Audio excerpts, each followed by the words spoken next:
Hello folks, this is Pastor Mike Hoggard, pastor of Bethel Church in Festus, Missouri, and head of prophetic research ministry with another Watchman video broadcast. I brought something with me today that I don't know if you ever noticed, but I usually keep this just kind of over to the side. I'm used to carrying this thing around, and I want to talk about this for just a minute, here in just a few minutes. I hold in my hand a computer. Now, some say, well, that's a cell phone. This is actually a computing device. I remember the first computer I had back in, way back in 1982. The very first computer I had. Before that, I was starting to become fascinated with the idea of having my own computer. You see, I grew up in the 60s and 70s and 80s. And during the 70s, I can remember watching a Disney film called The Computer Wore Tennis Shoes. And it was about, interestingly enough, it was about a young man that, I can't remember exactly the movie, but it had something to do with the computer lab of this university in California. All these movies are made in California. And but anyway, he worked in this computer lab, and all of a sudden he was like melded in, or this computer had joined with him somehow, and he just was this fantastic brain. He could think like a computer. And if you remember back from the 70s, these computers filled up entire buildings, just for these one computers. I watched a movie that I had not seen in years last night called Tron. And I think there's like a remake or a sequel of that coming out here before too long. This came out in 1982. Here again, another Disney movie. And it showed basically a man being pulled into the computer world and doing battle against the evil, the central, whatever it was, the main program that ran all of the other things, like the computer Antichrist is what it was. 1982 was about the year that I had my first computer. Now, I had read things on it, seen these movies, been dazzled by TV shows and science fiction, and I remember getting my very first Commodore VIC-20 computer. And I was amazed at this thing. Here it was, a computer in my room, and I could tell it to do things. And I remember I had envisioned at that time being able to take massive whole encyclopedias and typing them in article by article into my computer, storing it in there, and then being able to ask my Commodore VIC-20 computer any simple question, and it would ding, ding, ding, and come up with the answer for it. Well, my Commodore VIC-20 had a whopping 3.5 kilobytes of memory. And it stored all of the data back then on a little cassette tape. And it took forever to load one of these programs in. You had to press play on the tape, and boy, you just had to wait. And so I didn't quite see my dream quite fulfilled of what I thought a computer should be. I remember years later, finally I could get a disk drive, one of those floppy disk drives. $300 I paid for this thing. And then I remember seeing it in a computer magazine. I could buy a 1 megabyte hard drive for my Commodore 64 computer. See, I upgraded. And I was going, 1 million bytes. This is amazing. The very first IBM style PC I owned was somewhere around 1992, 1993, something like that, preloaded with Windows 3.1, an 85 megabyte hard drive, and 2 megabytes of memory, and I thought I was in heaven. We've progressed a lot in this world since then, and I now hold in my hand a computer. And this computer, if I remember right, this is a Samsung jack, and I think it operates at about 300 to 400 megahertz, which, our average desktop PC is blazingly faster than that, but not bad for a small handheld device. But this computer operates somewhere around 300 times faster than the Commodore VIC-20 I had. It has somewhere in the neighborhood of about 2,000 or 2,000 megabytes more memory than my Commodore VIC-20 had, more storage ability, more computing power, more software than I ever had, more programs. And I finally have the ability right here in the palm of my hand to load up the internet. I got Internet Explorer here, and I can load that up if I got a Wi-Fi signal somewhere. And I can ask the internet any question that I want. And through the millions of interconnected computers all across the world, I can get an answer to that. I can find out exactly where I'm at using Google Maps on here. And the triangulation that cell phones are, they're like the little coordinate things, and find out exactly where I am anywhere on the globe. This is absolutely amazing, the technology that we hold in the palm of our hand that we actually take for granted. We've come a long, long way since 1982 when I had my first computer, and it's just absolutely amazing. I can make telephone calls, all of which is done digitally. You see, the computer takes my voice and turns it into numbers, zeros and ones, and transmit it through a wireless signal. I can receive messages from, here's one from my wife, a text message. Can't ignore that for too long. But anyway, this is the technology, and this is old stuff already. I mean, this phone's about a year old, 2 years old, something like that. And it's already ancient stuff. We're going to talk about technology. We're going to talk about something called the singularity in this broadcast. And I want you to understand, if we have progressed this far in this world as far as electronics is concerned, where are we going in the very near future? We're seemingly changing like every 6 months. We're doubling our knowledge of the universe. So I want to read some articles, and we're going to talk about what's called the singularity in this broadcast. And here is an article that somebody sent me, and this is really what got me going with this. So if you sent me this, I appreciate it. And I'm just going to kind of read this article through because I think it has some very interesting things that we need to look at. The article is called, from PC World, it's called Better Living Through Implants. Imagine if you could learn to fly a helicopter by downloading software directly to your brain. We saw that in the movie The Matrix. Imagine if your eyes could see an object overlaid with data miles away in the dark. These science fiction scenes from The Matrix and the Terminator movies may be less fictional in the future thanks to the fascinating science behind medical implants. Interdisciplinary teams of surgeons, research engineers, computer scientists are creating complex electronics designed to work within the human body to simulate human functions. Today's bionic technology helps people suffering from disease or disability and may pave the way to a future where the blind can see and the deaf can hear. Researchers have achieved breakthroughs in medical science, but the level of improvement these advances offer doesn't approach the level of typical human sight, sound, thought, or movement. But implants are getting better, faster, and smaller. And experts say that they could be used to augment healthy human performance within 5 to 10 years. A look at the current research in medical implants shows not only unprecedented potential for curing diseases, but also, and here's the word right here, a new paradigm for understanding human potential. Now stop right here. That word is seen, I don't have a copy of it here, that word is seen in Marilyn Ferguson's Aquarian Conspiracy. The new paradigm is something that you'll see in the Purpose-Driven Life movie. You'll see in the New Emerging Church. This whole concept of a new paradigm or a paradigm shift is something that we're seeing everywhere. We're seeing it in corporate logos. We're seeing it in advertising, marketing. We're seeing it in the church nowadays. All of a sudden, everybody is talking about in different ways and in different styles, but they're all talking about some sort of transformation that's going to take place. A new paradigm, a shift in the way that humans exist.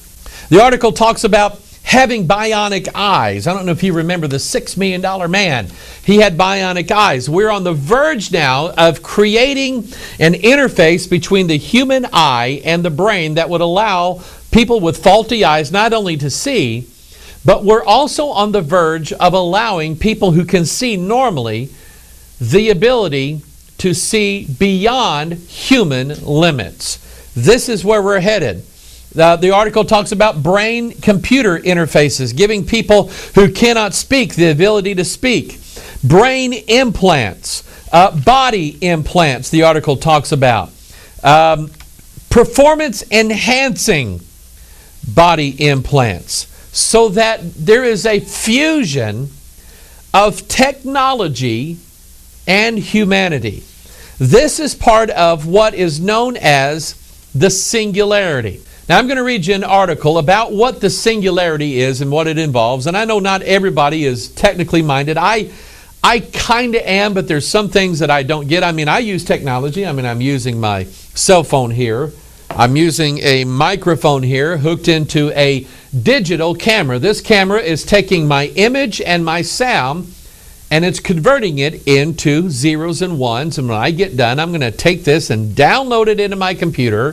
Well, let's see, that would be uploading. I would upload it into my computer so I can edit it. And then when we're done, I'm going to put it on a digital versatile disk, or I'm going to transmit it digitally to the internet so that you can get on your digital interface device, which is a computer, and watch what I'm doing here in our secret broadcasting compound.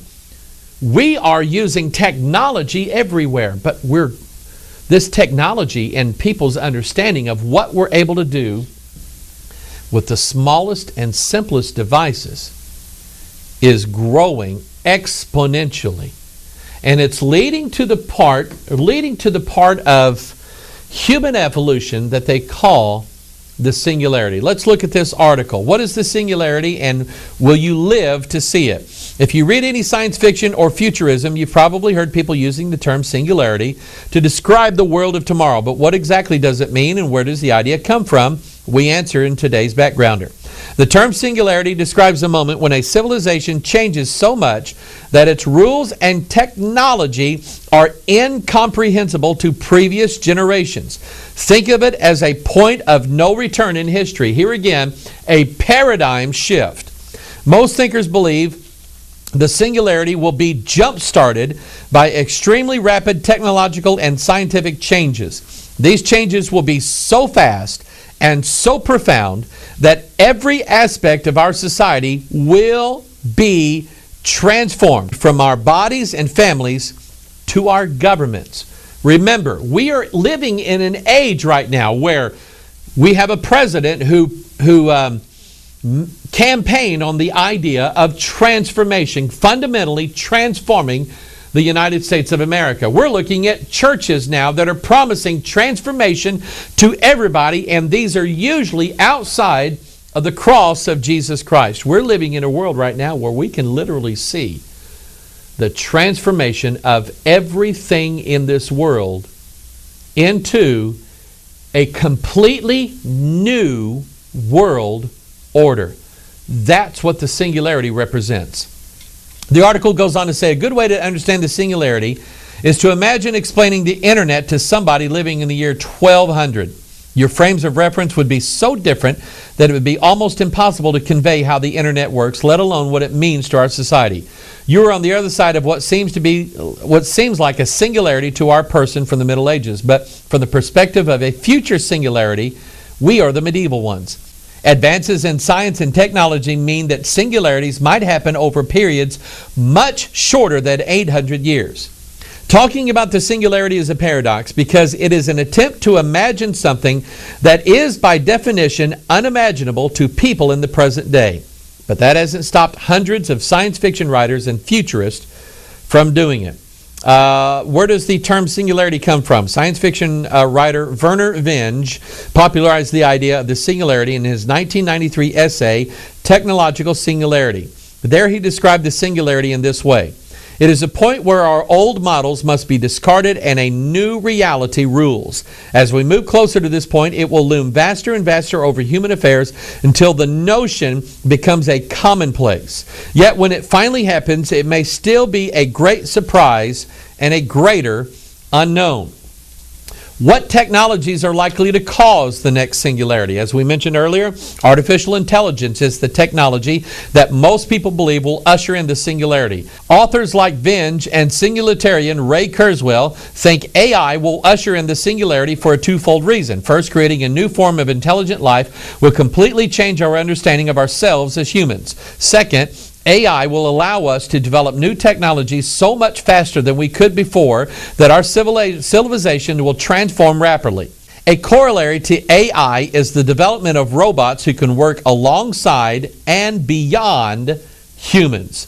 Another singularity technology is the self-replicating molecular machine, also called autonomous nanobots, gray goo, and a host of other things.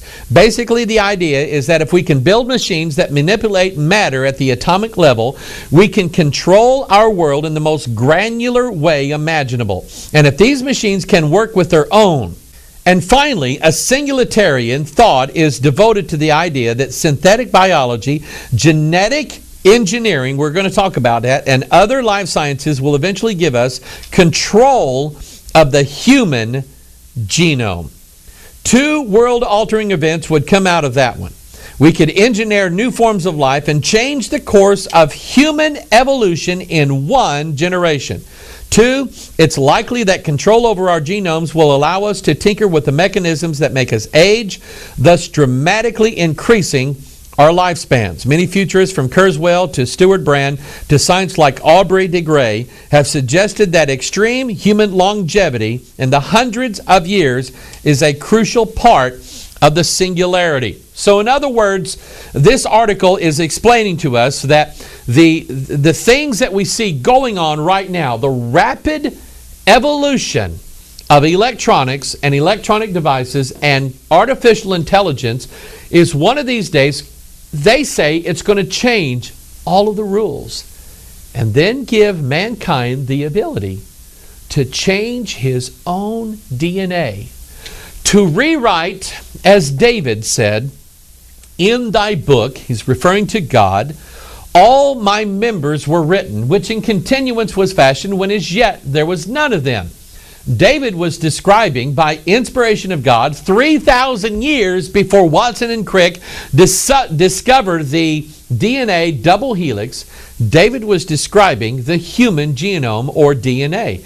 In thy book, he described it as a book that God wrote. And I believe, just as God wrote this book, God wrote the book of our DNA. In fact, God is the author of all life. Everything that has DNA in it, in this world, in this universe, God wrote that book. And there are rules concerning that book. God said, you shall not add to nor take away from the words of the book that I have written. And so here we have man now who is getting smarter. He seems to think he is getting smarter by the day, and now is on the verge of the ability to rewrite his own DNA, making him into something that in his eyes is going to be far better than his own humanity is at present time. Here is an article concerning Intel. We're making steady progress toward Ray Kurzweil's singularity, says Justin Ratner, CTO of Intel. The singularity, that's what he's talking about. You know, the point where machine intelligence jogs past human intelligence and brings us to a new era where combined computer cognition is the equivalent of a minor deity. What is the singularity really? It's where machine intelligence surpasses human intelligence, even by just a tiny bit. At that point, the machines, which are now more knowing than we are, can recursively improve on themselves in a never-ending and rapidly accelerating cycle of getting better and better. Kurzweil tones it down a bit and simply says it's going to be a time where machines can manifest their own rapidly advancing technology. The implications of a meteoric rise in technology, self-replicating, smarter than human intelligences, and super beings, it's all still there though. Perhaps in Intel's mind, the singularity involves computers designing processors for their next of kin to the point where we have the 1nm Intel processors featuring 10,000 cores. The article goes on to say, is this something we really want to work towards? Is it inevitable? And will these machines become self-aware? No one really knows, but it's certainly an interesting concept to think on. Congratulations, Intel. Stating that they are actively working on the Singularity goes a bit beyond miniaturizing processors and coming up with interesting ways to optimize code for multiple cores. It's a bit like casually stating that your experiments on Family Dog have yielded a Doberman with the intelligence of your or I and the ability to speak several languages. Here's an article dealing with Singularity called Waiting for the Rapture. Now, you're going to like this. Technological convergence will change our lives but won't make them indefinitely long. Across cultures, classes, and aeons, people have yearned to transcend death. Now, I'm going to stop right here because that is the very thing that the serpent promised Eve in the Garden of Eden. We're going to go back to that here in just a little bit. But you remember she said that she told Lucifer, she told the serpent, Eve did, that if she ate of the fruit of the tree of knowledge of good and evil, that God told her that she would die. And yet Lucifer said to her, ye shall not surely die. He was giving her a false hope of immortality. And so anyway, people have yearned to transcend death. Bear that history in mind as you consider the creed of the Singularitarians. Many of them fervently believe that in the next several decades we'll have computers into which you'll be able to upload your consciousness, the mysterious thing that makes you, you. Then with your consciousness able to go from mechanical body to mechanical body or virtual paradise to virtual paradise. You'll never need to face death, illness, bad food, or poor cell phone reception. Now you know why the Singularity has also been called the rapture of the geeks. In other words, now this concept of the rapture is interesting because we believe in the translation of the church. In other words, people who are living on planet Earth that at the Lord's appearing will go from this world to the next into a transformed body without ever seeing death. And this is what's being envisioned by who they call geeks. But these are serious people, my friend. The ability to transcend mortality and human beings given the chance to live for hundreds, maybe thousands of years, breaking the cycle that God laid down in the Scriptures. And you have to wonder, who's behind it all? Who is it that is actually feeding the technology and the ideas? If we can't imagine them, where are these ideas then coming from?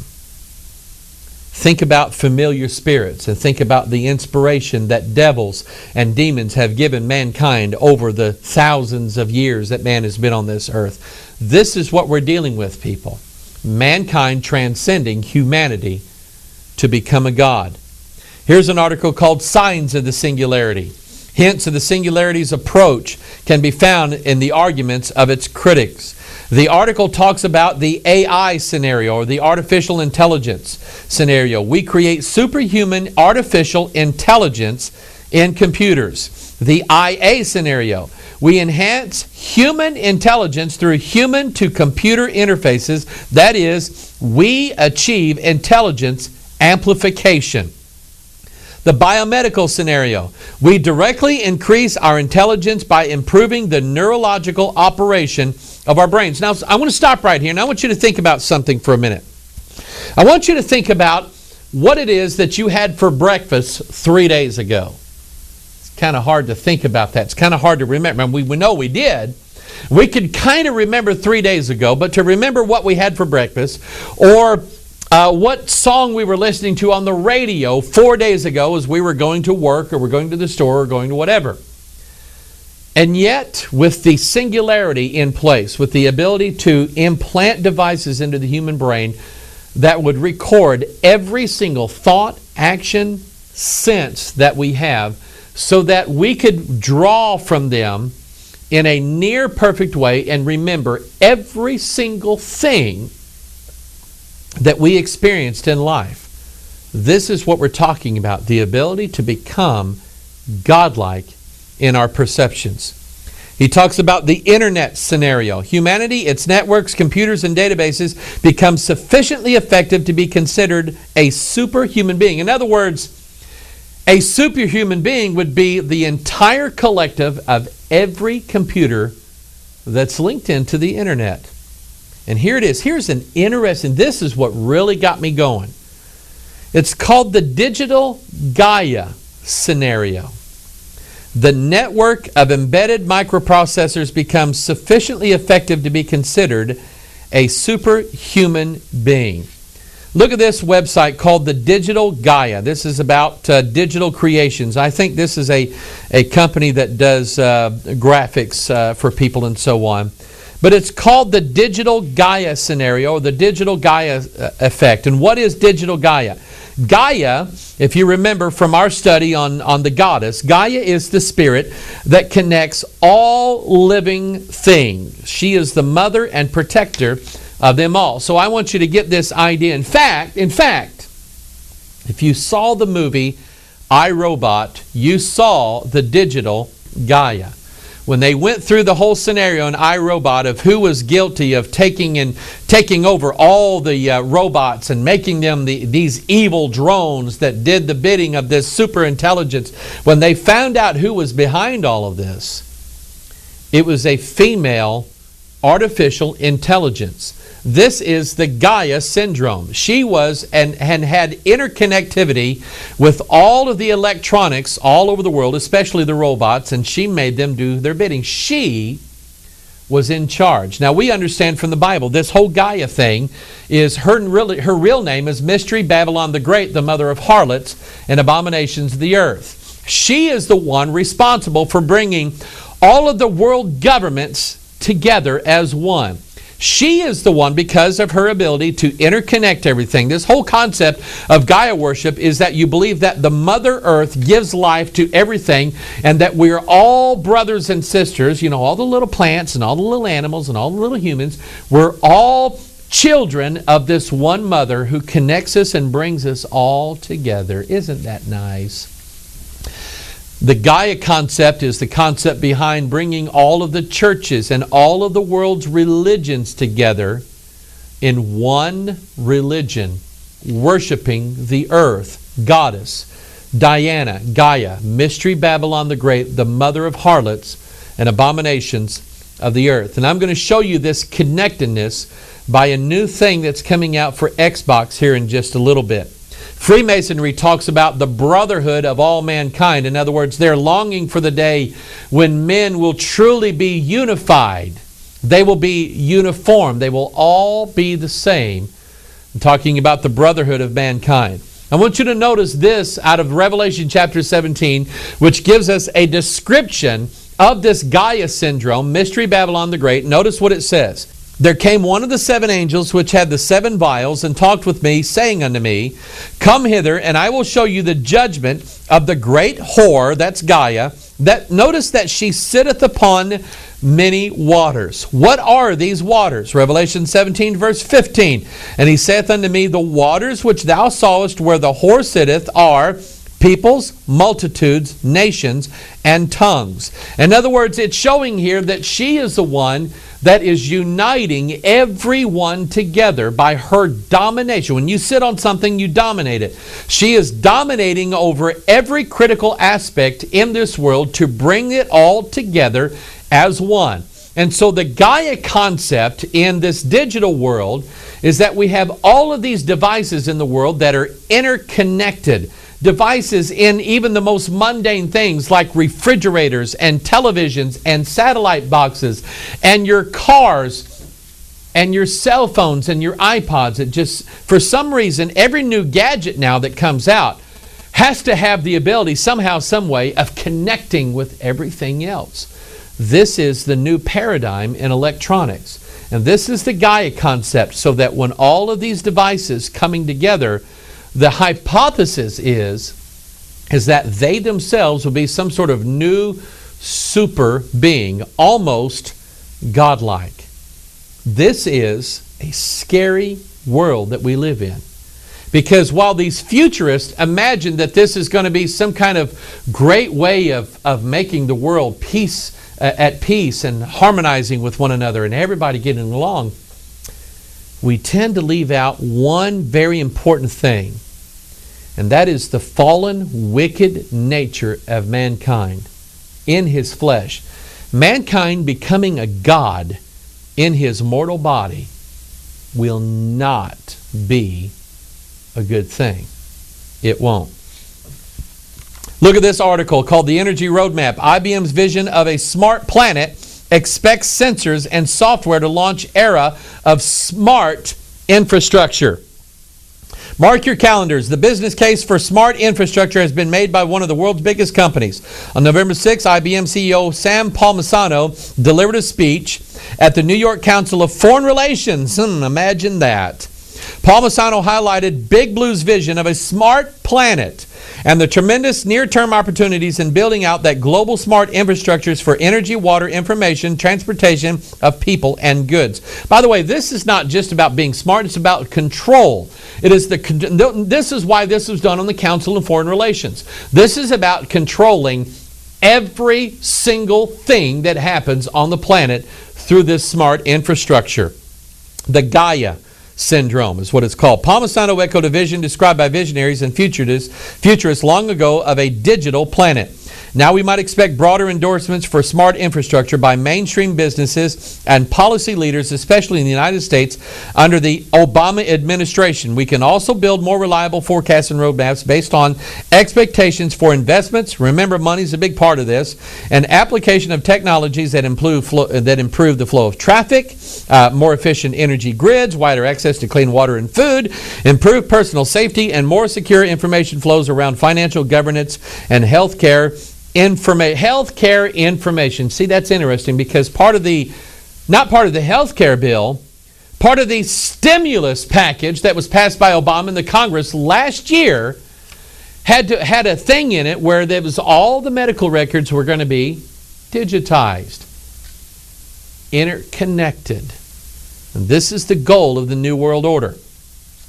Here's quotes from Palmisano's address. What's making this possible? Number one, our world is becoming instrumented. There will likely be 4 billion mobile phone subscribers by the end of this year and 30 billion radio frequency identification tags produced globally within 2 years. Sensors are being embedded across entire ecosystems, supply chains, healthcare networks, cities, even natural systems like rivers. By the way, articles coming out this week that in some states it's against the law for you to collect rainwater.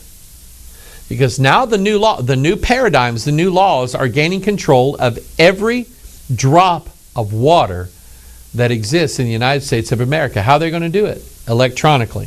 Second, our world is becoming interconnected. Very soon there will be 2 billion people on the internet, but in an instrumented world, systems and objects can now speak to one another too. Think about the prospect of 1 trillion connected and intelligent things. Cars, appliances, cameras, roadways, pipelines, even pharmaceuticals and livestock. Third, all things are becoming intelligent. New computing models can handle the proliferation of end-user devices, sensors and actuators, and connect them with back-end systems. Combined with advanced analytics, those supercomputers can turn mountains of data into intelligence that can be translated into action, making our systems, processes, and infrastructures more efficient, more productive, and responsive. In a word, smarter. Imagine that. Not just, you've got a cell phone. It wasn't until just a few years ago that I got a cell phone. My wife got a cell phone. She wanted one because she traveled back and forth a lot to work. She wanted something to get in touch with me in case a car broke down or something like that. And it was a bag phone. You remember those? This big bag you carried around, you stuck in your car, and you picked up the receiver, and it was a monster. Now these things are teeny tiny, and they're getting smaller every day. And now nearly 2 billion people in the very near future are going to be carrying something like this around, communicating one with another. Social networking is another thing. We are literally changing the landscape of humanity right now with all of this technology. Now, somebody sent me this. They said that their son works for Microsoft, and he was, this is not some super secret project they're working on. The video is on YouTube. It's called the Natal Project, which actually is the natal project. The word natal means birth. And I want you to think about something being birthed into this world, a new world order. He favors the birth of a new world order. That's the Natal Project. And I want you to listen to the beginning of this, because this is something I've been working on for years, and it's going to come out, I think, this November with the Xbox game systems, and I've got something to say about that here in a little bit. But I want you to listen to the guy as he introduces this Natal project, and listen to the words that he's using to describe this. Take a listen to this. You know, I want to just say one thing to you, and that's the word interactive. Surely we've been making interactive games for 20 years, haven't we? Or 30 years? Well, no, I don't think we have. Because that thing in our hands, that thing that's evolved in our hands, it got more and more complex, it got more and more buttons, actually has been the biggest barrier to what we want to create. Because what we want to create is a connection to our worlds. And that's what I believe Natal does. And if you leave with anything today, then leave with this thought. What designers and what this industry does with Natal will change the landscape of games that we play. Notice he's talking about the way we interface with these game machines, which are computers, has evolved. He's talking about the world that we are creating. And then he talks about the ability to connect the machine world with the human world. Now this is, it's an interesting thing that they were showing in this video, was this new way of interfacing with this computer called an Xbox, where instead of, I go back to the 80s, and I had one of these Atari joysticks, and it went forward, backward, left, and right, and it had a fire button. And I thought, this is so cool. Okay. This year for Christmas, I bought myself one of the newer, what I call the newer joysticks. And this thing has way too many buttons on it for me, and I'm using both hands, and I don't know how to operate the stupid thing. So I haven't used it since then. We have a Wii system at home. And you take the little thing in your hand and you swing it, and this little radar thing picks up your motion. But now the Connect project, it's called. Don't you think about that? The Connect project, you don't need anything like that at all. You just move and the computer knows, because now they have the ability to see you. They can see your face, recognize it. They can recognize your speech. They can probably even at some point be able to read your lips without you saying anything. They're getting smarter and smarter every day. And this has to do with the connection of the two worlds, or the fusion of mankind. This is one step closer to the fusion of mankind with electronics. And it's going to allow men to become gods. Now, I want to show you a clip now from a video that somebody sent me called Technocalypse. And this video, it's kind of scary. But this video, there's a guy here talking about the singularity and the fusion of electronics and humanity, transforming men into gods. And I want you to listen to what he says. He's talking about not only does he want to become a god, but listen to what he says about his own personal godhood. Take a listen. We are going to become gods. Period. If you don't like it, get off. You don't have to contribute. You don't have to participate. But if you're going to interfere with me becoming God, you're going to have big trouble. Then we'll have warfare. The only way you can prevent me in this 50 is to kill me. And you kill me, I'll kill you. If you try to stop him, there will be a war. Those who are pushing this godhood agenda, and this didn't just come up in the last 5 years. This goes all the way back to the beginning. I believe the Bible has all the answers. Even now, you'll not find the word cell phone in the Bible. But what you will find is this concept of why men want to become gods and who is behind the conspiracy. Genesis chapter 3 verse 1. Now the serpent was more subtle than any beast of the field which the Lord God had made. And he said unto the woman, notice that I have his words underlined and bold. Yea, hath God said, ye shall not eat of every tree of the garden. And the woman said unto the serpent, we may eat of the fruit of the trees of the garden, but of the fruit of the tree which is in the midst of the garden, God has said, ye shall not eat of it, neither shall ye touch it, lest ye die. And the serpent said unto the woman, here are his words again, ye shall not surely die. He's promising her immortality. or the possibility of becoming an immortal. For God doth know that in the day that ye eat thereof, then your eyes shall be opened, and ye shall be as gods, knowing good and evil. The devil promised mankind, and that promise is still in effect today, giving mankind the potential to become gods. Now, we have the New Agers going around talking about it all the time. I remember John Denver did a Life magazine interview several years ago, back in the 70s when he first became famous, and he was part of Werner Erhard's seminary training, and he was being taught by this New Age guru that he would become a god one of these days. Didn't work out too well for him because he was drunk when his airplane crashed into the sea. So it didn't work out too well for him. But New Agers have been talking about gods. The Mormon Church talks about becoming gods by sacred marriage, by fusion of the male and the female together. But there's something interesting about not only what the devil said, but how he said it. Recorded for us in our King James Bibles. Look at these verses again. The words that we have underlined and emboldened here are the exact words that the dragon or the serpent spoke to Eve.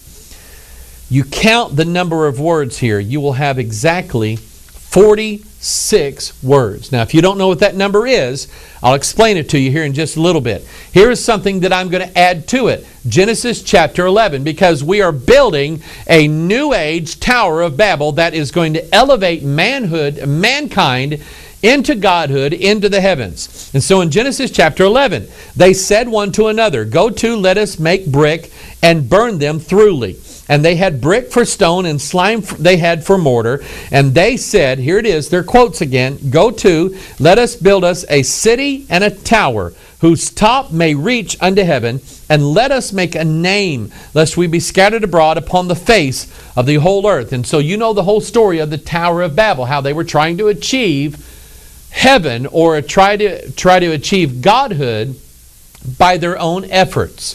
And God had to come down and put a stop to it, because God said anything that they have imagined to do, they'll do. Because the Bible prophesies that in the last days knowledge shall increase. And we are seeing knowledge increase exponentially right now.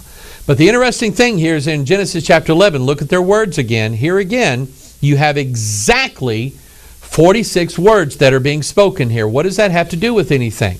Here is the DNA molecule inside of these little packages called X chromosomes. Every cell in your body has these X chromosomes in them, and they have the DNA, which is the book of your life. Remember, the book that you're not supposed to mess with. The book that's not supposed to be rewritten. And there just happens to be, not by any chance whatsoever, but by the design of God, there happens to be exactly 46 of these chromosomes in your cells where your DNA is stored. And so the idea here is that man, and we read this earlier, that at some point the singularity is going to allow man the ability to rewrite his own DNA, thus achieving godhood. Now, that's interesting because the fact that we have 46 chromosomes where our DNA is stored, in the Old Testament system, we had a tabernacle. This was the dwelling place of God. This, by the way, is a picture of the human cell. The tabernacle wall is the cell wall. The sanctuary there is the cell nucleus, where the 46 chromosomes are stored. And by the way, inside of this sanctuary was the Word of God, the written Word of God, the book that God wrote. It was the law that God gave to mankind. Incidentally, and I believe by the design of God, on this tabernacle structure, you had 20 boards that framed up the north side of the tabernacle, 20 boards that framed up the south side of the tabernacle, and then you had 6 boards in the back of it. So the very framework of the tabernacle was 46 boards, matching perfectly the number of chromosomes. Paul said in the 46th book of the Bible, 1 Corinthians, he said, Know ye not that ye are the temple of God, and that the Spirit of God dwelleth in you?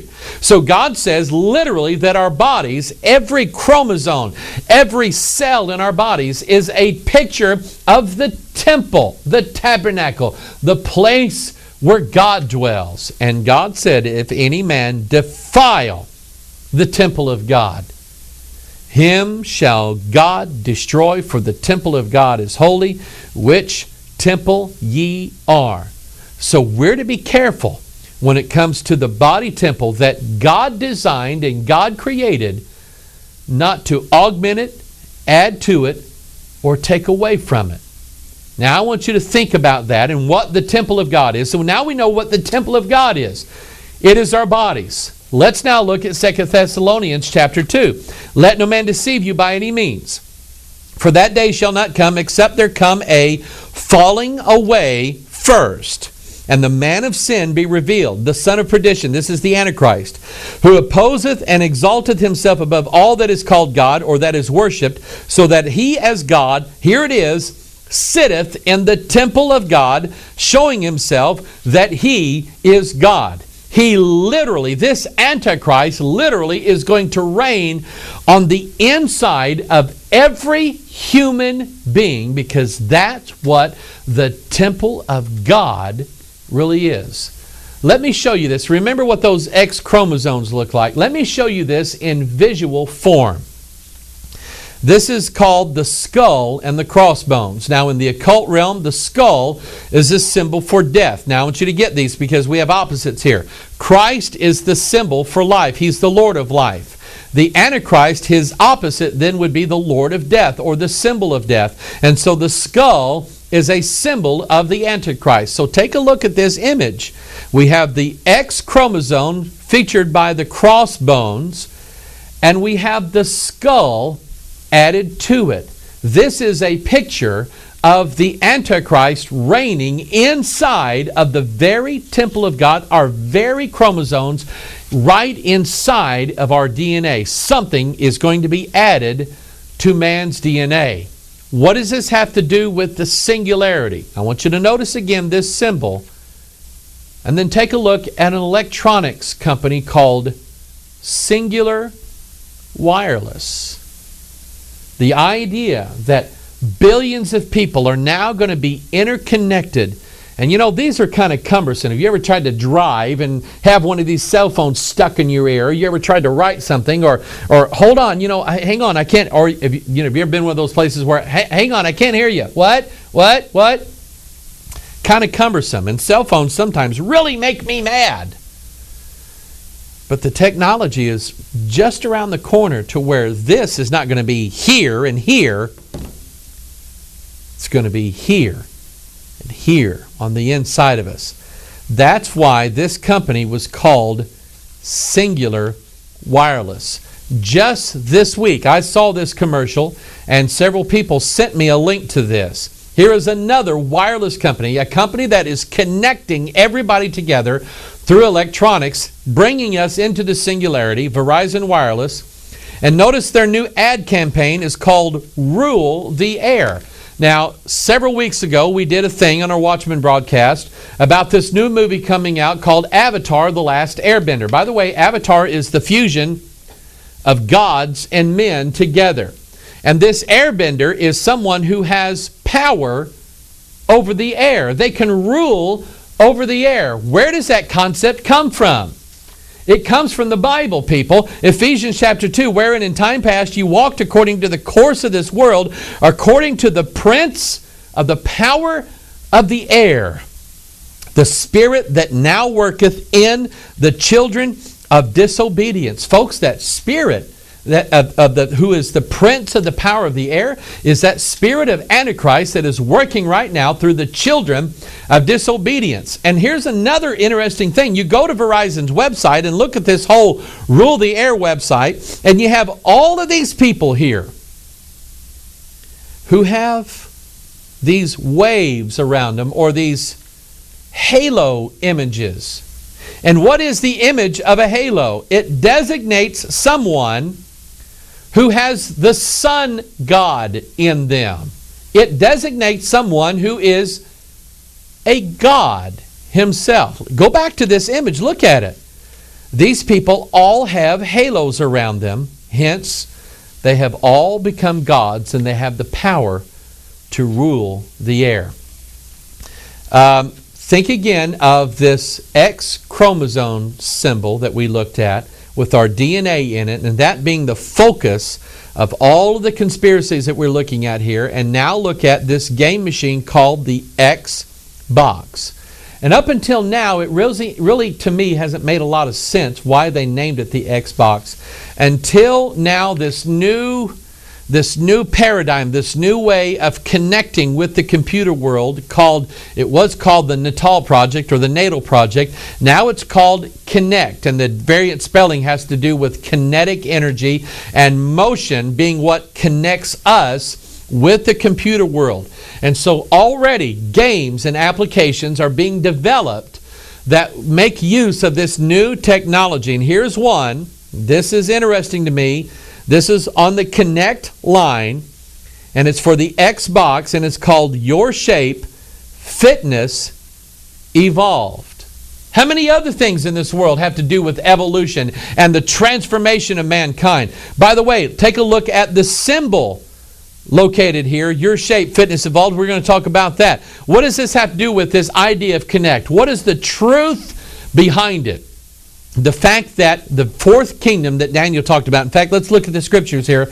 Daniel chapter 2, verse 42. And as the toes of the feet were part of iron and part of clay, so the kingdom shall be partly strong and partly broken. And whereas thou sawest iron mixed with miry clay, the iron is the fourth kingdom, the miry clay is mankind, they shall mingle themselves with, look at here's the word here, the seed of men. The seed of men is a Bible phrase for his genetics, his chromosomes, his DNA. That's what this is about. This fourth kingdom is not a kingdom of this world. They are principalities, powers, rulers of darkness, spiritual wickedness in high places. These are spirits. This is a spiritual kingdom. The gods who are going to connect with mankind through his X chromosomes where his DNA is stored. That's what it's all about. How many things now are when we look out into the world, do we see things talking about connect, connect, connect? Especially in the church realm. The new paradigm in churches is to marking themselves somehow, some way with this idea of connect. Here's one church, Peninsula City Church. Notice their logos. The X chromosome and the skull with it. Back to this Xbox Connect game, Your Shape Fitness Evolved, that symbol is what's referred to as the triple helix. Take a look at it. This was theorized originally by Linus Pauling, who about the time of Watson and Crick decided that human DNA actually had 3 strands and not 2, making it a triple helix. Of course, he was proven to be wrong, but some scientists are getting together and they're thinking, now wait a minute. We are 2 strands of DNA, but wonder what would happen if we figured out a way of adding a 3rd strand to man's DNA. Hence an article coming out of Scientific American, Triple Helix, designing a new molecule of life, literally taking man's 2-strand DNA and adding a 3rd strand to it. That is the meaning behind the Triple Helix logo, behind the logo here that is on the Xbox game. That is the meaning behind the capstone and the unfinished pyramid. In the world of the occult and Freemasonry, the unfinished pyramid represents man's 2-strand DNA. It isn't complete in their eyes. It needs to have something added to it. What's added to it? The eye of illumination, or the eye of Lucifer himself, the Antichrist, being added to it. And this then gives birth to the new world order. Now, we referenced earlier this image that Nebuchadnezzar saw in Daniel chapter 2 and how it symbolized the 4 kingdoms, and the 4th kingdom being a connection, a fusion between the spiritual world and the human world inside of their DNA. In Daniel chapter 3, Nebuchadnezzar actually builds the image into the form of an idol, and it's, of course, 60 cubits tall and 6 cubits wide. It has these 6s all over it. We just recorded a video called Revelation 666. It will be coming out, and I will explain to you why that number 6 is used there. But here's a sort of an image, an idea of what that image actually looked like. And you remember in Daniel chapter 3 according to the scriptures, according to the commandment of Nebuchadnezzar himself, that at the time when all the people heard the sound of the cornet, flute, harp, sackbut, psaltery, and all kinds of music, all the people, the nations, and the languages fell down and worshipped the golden image that Nebuchadnezzar the king had set up. Remember, Paul had prophesied that when this time was coming, that there would be a falling away taking place. And boy, you can just imagine the scenario. How is it that you're going to separate who's really going to worship God and who isn't? Well, that was pretty clear in the plain where Nebuchadnezzar set this image up, because everybody else is laying down on the ground except three guys, Shadrach, Meshach, and Abednego. That's how you're going to be able to tell who's on whose side in these last days. But they fell down and worshiped this golden image that Nebuchadnezzar the king had set up. This is a perfect illustration of what we find in Revelation chapter 13. The false prophet deceiveth them that dwelleth on the earth by means of those miracles which he had power to do in the sight of the beast, saying to them that dwell on the earth that they should make an image to the beast, which had the wound by a sword and did live. And he had power, look at this, he had power to give life unto the image of the beast, that the image of the beast should both speak and cause that as many would not worship the image of the beast should be killed. That's exactly what Nebuchadnezzar said. Anybody that doesn't worship this image that I set up, they're going to die. They're going to have to be thrown into the fiery furnace. We know the rest of the story, but it's a prefiguring of what is going to happen in the last days. And folks, right now, the imaginations of mankind are imagining a world right now where a beast is going to take over and an image, an idol, is going to be worshipped as the true God. And I found an interesting verse. I found this several years ago, and it was one of those things that just made me sit back, and I've been pondering these verses ever since then. The idea that not only mankind would worship an idol, a statue, something made of stone, but he would actually become that. Psalm chapter 115. But our God is in the heavens. He hath done whatsoever he hath pleased. Their idols are silver and gold, the work of men's hands. Now I'm going to stop right here. This right here is the work of men's hands. Of course, it's not an idol yet, but this is where we're headed. This is the work of men's hands. And when we're talking about the singularity, we're talking about what mankind is able to do with mankind rather than what God is able to do. Remember the Tower of Babel? They said, let us build a city and a tower. The truth of it is, God already has a city. It's called New Jerusalem. And He already has a plan whereby that city will come down to mankind. Man doesn't have to do it. But you know how man is. Man is going to build his own image, his own God. They have mouths, but they speak not. Eyes have they, but they see not. They have ears, but they hear not. Noses have they, but they smell not. They have hands, but they handle not. Feet have they, but they walk not. Neither speak they through their throat. In verse 8, and they that make them are like unto them. So is everyone that trusteth in them. In other words, those who worship the idol are going to be like the idol. Similarly, those who worship the true God are going to be like the true God. This Bible is absolutely fascinating because people are racing toward their own godhood and their own destruction in this world. And it's happening fast, very fast. Who knows when the paradigm shift will actually take place? But more than likely, in our lifetime, we're going to see this happen. Are you ready? What are you trusting? See, we like to trust machines. We like to trust pharmaceutical companies. Not a good idea. We like to trust doctors. I don't have anything against doctors. I don't have anything against certain medications. But I'm telling you, we're putting all of our trust in things of this world. And eventually we're going to end up putting our trust in mankind. And God says, trust me. So in this same chapter, Psalm 115, God said, O Israel, trust thou in the Lord. He is their help and their shield. O house of Aaron, trust in the Lord. He is their help and their shield. Ye that fear the Lord, trust in the Lord. He is their help and their shield. Verse 17, the dead praise not the Lord. No, they're out worshiping an image of the beast.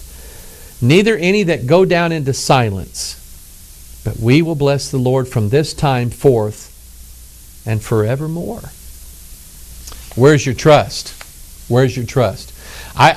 There's part of me, I look at the technological advances that are going on in this world right now. We're using technology right now to spread the gospel all over the world, and I think it's absolutely fascinating what a world we live in. But I'll tell you, mankind is about to run to a barrier that God has placed that he should not cross. And yet, man, you know how we are. We're like children. When our parents say, don't go in there, that's what we're going to do. And mankind is about ready to bring about his own destruction by way of the singularity.